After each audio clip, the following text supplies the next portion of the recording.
On the morning Frank O'Malley received a $50 fine for honoring dead Marines, he was trimming his late wife's roses.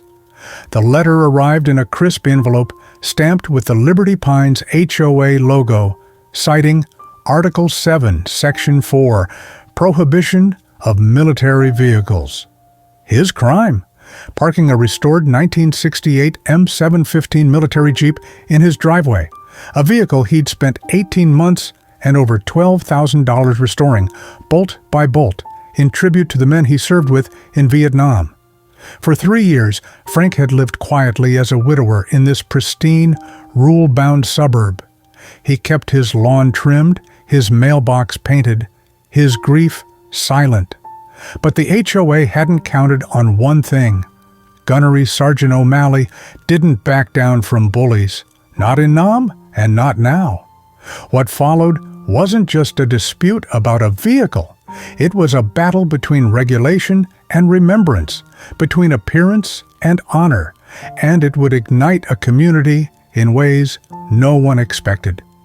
Veterans Day was coming, and Frank had a plan. It was nestled between a grocery store flyer and a bill. The envelope was crisp, bearing the logo of the Liberty Pines Homeowners Association. Frank opened it with his thumb, his brow furrowed.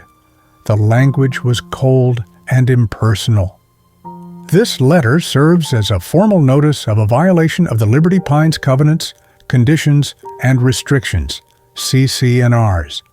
An inspection of your property on October 15th revealed a violation of Article 7, Section 4, Prohibition of Commercial, Recreational, or Military Vehicles. A military-style vehicle was observed parked in your driveway.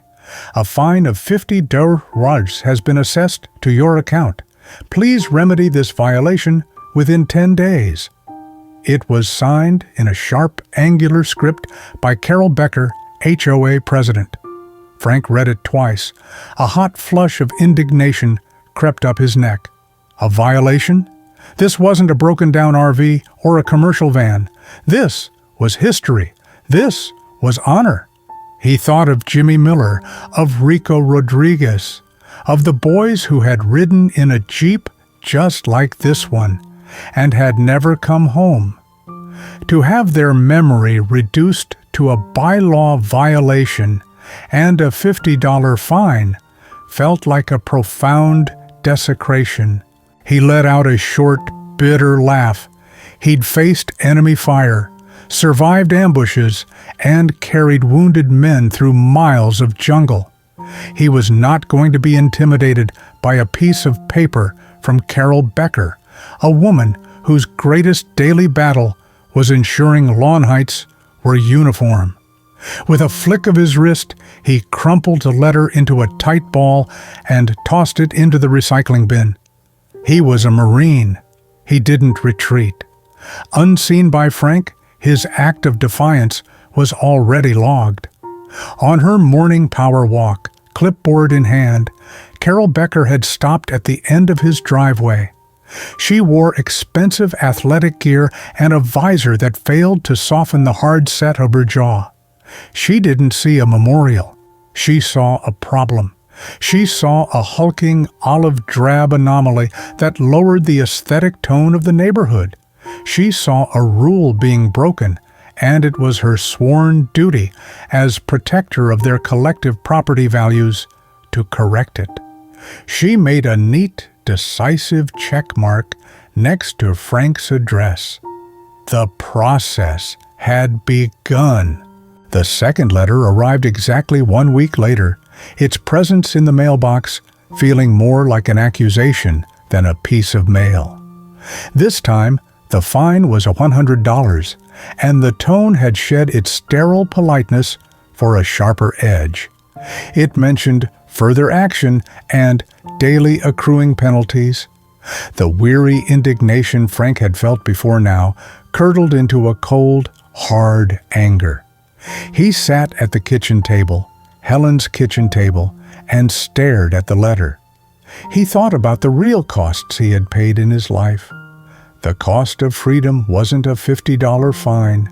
It was the empty seat at a family dinner, the names etched onto a black granite wall, the ghosts that rode shotgun with him in the quiet of the night. This wasn't about a vehicle. It was about respect, a respect he had earned, and these people, in their comfortable, orderly world, seemed utterly incapable of understanding. The inevitable confrontation came 2 days later at the community mailboxes. Frank was retrieving his mail when Carol Becker's brisk power walk brought her to a halt beside him. She offered a tight, practiced smile that didn't reach her eyes. "Mr. O'Malley," she began, her voice the embodiment of firm but reasonable authority, "we sent you 2 notices." Frank straightened up, the bundle of letters in his hand, suddenly feeling heavy. "I got 'em. And the vehicle is still there," she stated, not as a question, but as an observation of a fact that displeased her. "Frank, may I call you Frank? The rules are for everyone. They protect our community, our property values. I'm sure you can understand that." Frank felt a surge of frustration. He wanted to tell her. He wanted to explain the feel of the monsoon rains, the smell of cordite, the way Jimmy Miller used to hum off key when he was nervous. He wanted to make her see the faces of the boys who were forever 19. "It's not just a truck," he managed, his voice rougher than he intended. Carol's smile faltered. She heard his tone not as a plea for understanding, but as defiance. "Be that as it may, it is in clear violation of Article 7, Section 4. If you wish to keep it, it must be stored in your garage, out of public view." "It deserves to be in the sun," Frank said, more to himself than to her. The statement hung in the air, completely nonsensical to Carol. She saw a stubborn old man refusing to comply with a simple, fair rule. Her tone hardened. "You have 48 hours to move it, or the board will be forced to take more serious measures. Good day, Frank." She turned and walked away, her sneakers squeaking on the pavement, leaving Frank standing there, feeling dismissed and invisible. That Saturday, Frank ran into Dave Sanderson at the hardware store, both of them lingering in the aisle with the grass seed. Dave was a quiet man, an Air Force veteran who had spent his career maintaining bomber engines. He was also, Frank recalled, on the HOA board. Dave nodded toward Frank. "Heard you and Carol had a chat." Frank just grunted, grabbing a bag of fertilizer. "Look, Gunny," Dave said, lowering his voice. "I'm on your side, but Carol, she lives by the book. You're not going to win a head-butting contest with her. You need to play the game, file a formal appeal, request a variance, go to the next meeting, state your case. It's the only way." Frank appreciated the advice, but the thought of standing in a sterile community room, pleading his case to a panel of his neighbors like a disobedient schoolboy, turned his stomach sour. It felt like a surrender. The Jeep wasn't a variance. It was a promise he'd made to himself and his friends. Dejected, he spent the afternoon on his front porch, watching the world go by. The Jeep sat in the driveway like a loyal old dog, silent and steadfast. He felt trapped between his pride and the HOA's unyielding regulations. That's when Maya crossed the street. She was holding a plate covered in aluminum foil. "Chocolate chip," she said, offering the plate with a shy smile. "My mom's recipe. Figured you could use some." Frank was taken aback by the simple act of kindness. "Thank you, young lady." She didn't leave. Instead, she leaned against the porch railing, her eyes fixed on the Jeep. "So," she said, her curiosity genuine. "What's its story? I've never seen a truck like that up close." Frank hesitated. He wasn't used to talking about it. Not really. But there was something open and unguarded in Maya's face. He found himself starting to speak. He didn't talk about combat or violence. He talked about the people. "That seat you're looking at," he began, pointing with his chin. "A kid from Ohio sat there. Jimmy Miller. Couldn't have been more than 19. He could make a harmonica sound like a whole orchestra." As he spoke, something shifted inside him. He wasn't just recounting facts, he was bearing witness. Maya listened, her expression rapt, a half-eaten cookie forgotten in her hand. When he finished, she was quiet for a moment. Then her eyes lit up. "Mr. O'Malley," she said, her voice full of sudden energy. "That's it. That's the answer." Frank looked at her, confused. "Don't fight them," she said, leaning forward. "Show them. You should tell everyone that story. Not in a stuffy meeting. You should have an event, like an open house, but for the Jeep." She glanced at the calendar on her phone. "Veterans Day is in 3 weeks. It's perfect. We can invite the whole neighborhood. I can make a Facebook page." The idea was so simple, so different from the bureaucratic battle Dave had suggested, that it took Frank's breath away. He looked at the Jeep, then back at Maya's earnest, hopeful face. He wouldn't be fighting a rule. He would be extending an invitation. He wouldn't be arguing with Carol Becker. He would be honoring his friends. A slow, genuine smile spread across his face for the first time in what felt like a very long time. "Okay, young lady," he said, the title now one of deep affection. "Let's do it." The O'Malley kitchen table was transformed into a campaign headquarters. The unlikely duo of the grizzled Marine and the tech-savvy millennial got to work. Frank, who hadn't used a computer for much beyond checking the weather, watched in awe as Maya's fingers flew across her laptop keyboard. He provided the heart. She provided the hyperlink. He unearthed a battered green footlocker from the back of his closet, the hinges groaning in protest. Inside, nestled amongst old uniforms and medals, was a treasure trove of memories, stacks of letters with faded ink, dog-eared photos of young men with easy smiles and old eyes. "This is them," he said, his voice thick with emotion, as he laid the photos out on the table. Maya handled them with a reverence that touched him deeply. She didn't see them as old pictures. She saw them as they were, fragments of life, frozen in time. She used her phone to scan each photo, carefully cropping and enhancing them. Together, they crafted the flyer. It was a model of simplicity and dignity. At the top, a clear, crisp photo of the M715. Below it, the words, "You've seen the Jeep. Now, meet the men who rode in it. This Veterans Day, you are invited to a special remembrance. Join Frank Gunny O'Malley as he shares the stories of the heroes of the M715. 11 a.m.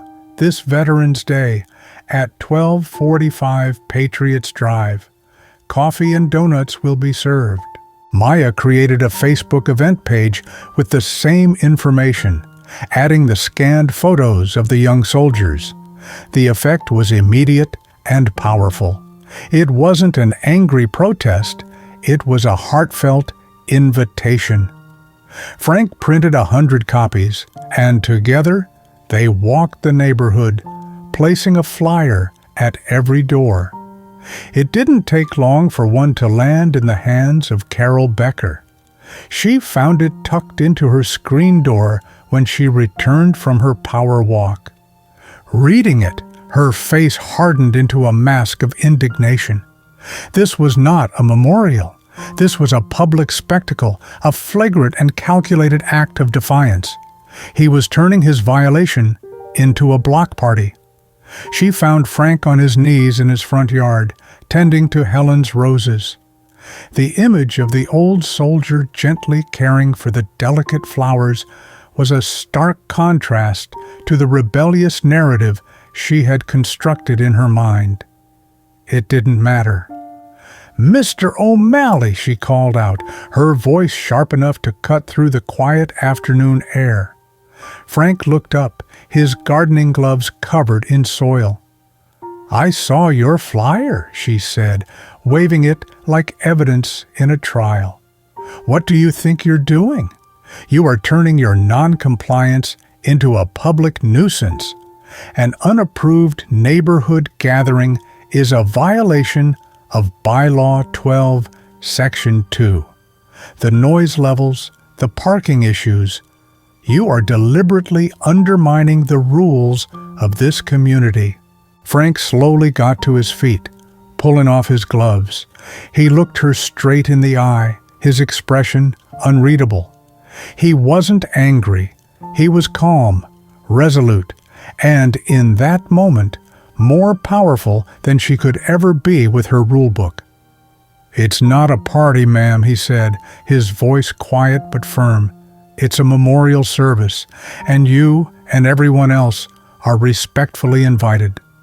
His placid dignity was more infuriating to her than any shouting match would have been. It was a moral checkmate she hadn't anticipated. Sputtering, she turned on her heel and marched off, more determined than ever to shut him down. The emergency HOA board meeting was held that evening in the community clubhouse. Carol stood before the small group, painting a dire picture. "This is a test of our resolve," she argued, her voice resonating with urgency. "If we allow Mr. O'Malley to disregard the rules and stage this performance, we are setting a dangerous precedent. Today, it's a military jeep. What's next? Someone parking a fishing trawler in their yard? Someone deciding our fence height regulations don't apply to them? Our property values, the very order of our community, are at stake." She was good. She skillfully played on their fears of chaos and financial loss. Most of the board members, risk-averse by nature, nodded in agreement. Only Dave Sanderson pushed back. "Carol, maybe we should just take a breath," he said, his voice a low rumble of dissent. "He's a combat veteran. The truck obviously means something to him. Is it really doing any harm? Maybe we should hear him out." "We will hear him out at his disciplinary hearing after he complies," Carol retorted. "We must show a united front." She called for a vote. The motion was to have the HOA's lawyer draft an official cease and desist letter to be delivered by certified mail. It would demand the cancellation of the event and the immediate removal of the Jeep, threatening legal action, liens against his property, and substantial daily fines. The vote was 4-1. Dave Sanderson was the lone nay. The letter arrived 2 days later. The sight of the certified mail slip in his box made Frank's heart sink. He had to sign for it at the post office, a small public humiliation that felt intentional. He read the letter in his truck in the post office parking lot. The cold, legalistic jargon was a physical blow. Cease and desist. Injunction. Lien. These were the weapons of a war he didn't know how to fight. They had cornered him.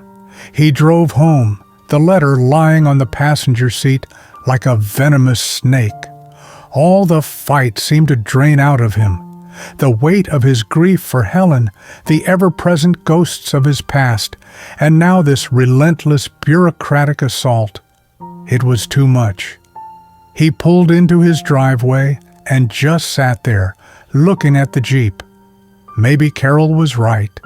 Maybe he was just a stubborn old fool, clinging to a past no one cared about. Maybe it was time to give up, sell the Jeep, sell the house, just disappear. The feeling of being utterly and completely alone was overwhelming. That night, the garage was not a sanctuary, it was a tomb. Frank sat on a rickety stool, the cavernous space lit by a single bare bulb overhead. A half-empty bottle of whiskey, untouched for years, stood on the workbench next to the framed photos he'd planned to display. The air was cold and heavy with the scent of defeat. He picked up the picture of Jimmy Miller, the young harmonica player from Ohio. "Sorry, kid," Frank whispered to the smiling black and white face. "Looks like I'm retreating." He poured a shot of whiskey into a dusty glass. The burn as it went down did little to warm the chill in his soul. He was a gunnery sergeant. His job had been to lead, to hold the line, to never, ever quit. Now he was being run off the field by a committee and a lawyer's letter. He felt like a fraud. He talked to the men in the photos, and he talked to Helen, his words swallowed by the oppressive silence. Was he just being a stubborn old mule? Was he dishonoring their memory by turning it into a neighborhood squabble? The doubt was a cancer, eating away at his resolve. He reached out and laid a hand on the cold steel fender of the Jeep. It felt lifeless, just a hunk of metal, its magic gone. He was deep in that dark pit of despair when a soft knock came from the side door of the garage. He ignored it. It came again, more insistent this time. With a heavy sigh, he heaved himself up and opened it. It was Maya. She was holding her laptop, her expression a mixture of concern and excitement. "Mr. O'Malley, are you okay?" she asked, peering into the dim garage. "I saw the postman deliver a certified letter. I figured it was from them." Frank just shrugged, stepping aside to let her in. "They won," he said, his voice flat. "Cease and desist. Lawyers, liens, the whole 9 yards. The event is off."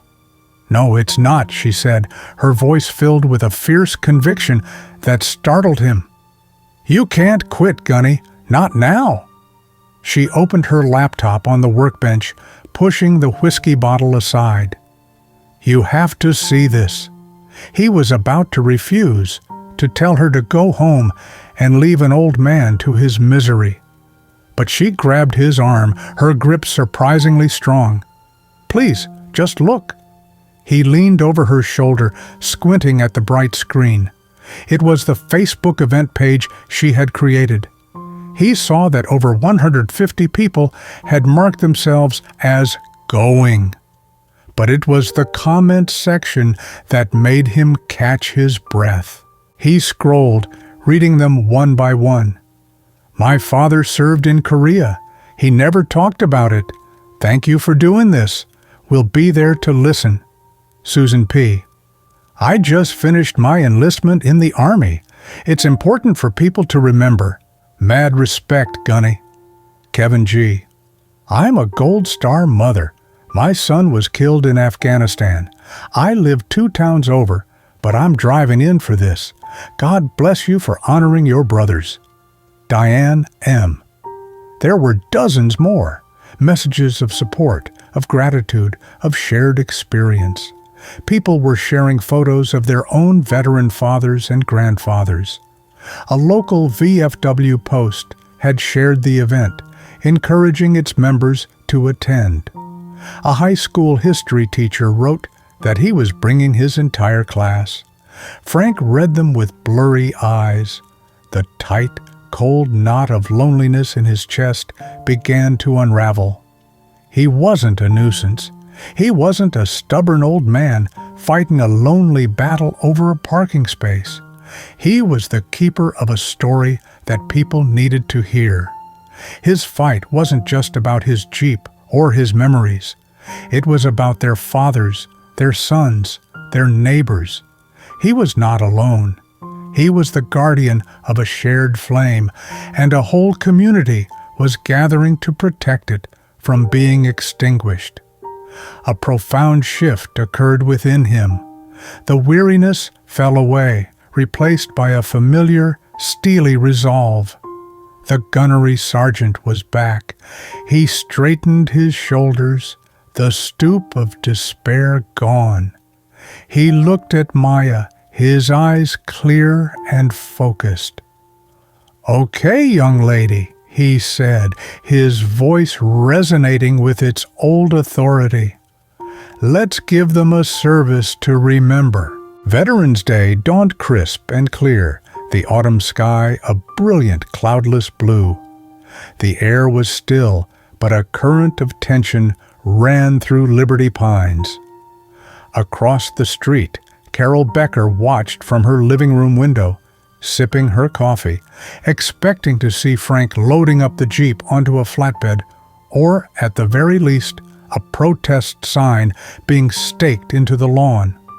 She was prepared for a confrontation, a spectacle she could document and use as further evidence against him. She was completely unprepared for what she saw instead. Frank O'Malley emerged from his house, not in his usual civilian clothes, but in the deep blue of his Marine Corps dress blues. The uniform was immaculate, the creases sharp, the brass buttons gleaming. The rows of ribbons on his chest told the story of his service, each a silent testament to where he had been and what he had done. He moved with a solemn purpose, not an ounce of anger in his bearing. He wasn't preparing for a fight. He was preparing for a sacred duty. And as the clock on his mantelpiece struck 10, he began to ready his memorial. By 10:45 a.m., the street in front of Frank's house was no longer just a street. It had become a gathering place, an impromptu outdoor cathedral. The crowd was far larger than anyone, even Maya, had anticipated. It wasn't just the immediate neighbors. Cars were parked for blocks in every direction. There were families with young children, teenagers brought by their parents, and a large contingent of older men. Their gaits stiff, but their postures proud, their caps adorned with the insignia of the VFW and the American Legion. They stood in quiet, respectful clusters, a silent army of witnesses. Carol Becker watched from her porch, her arms crossed, a knot of anxiety tightening in her stomach. This wasn't the angry mob she had predicted at the board meeting. There was no shouting, no signs, no disruption. The atmosphere was one of quiet reverence. Frank had transformed the M715. It was no longer just a military truck. He had draped a simple, elegant garland of white chrysanthemums and yellow ribbons across the grille.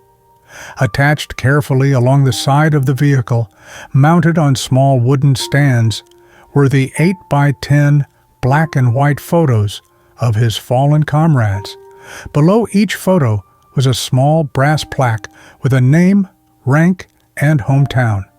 The Jeep was no longer an instrument of war, it was an altar.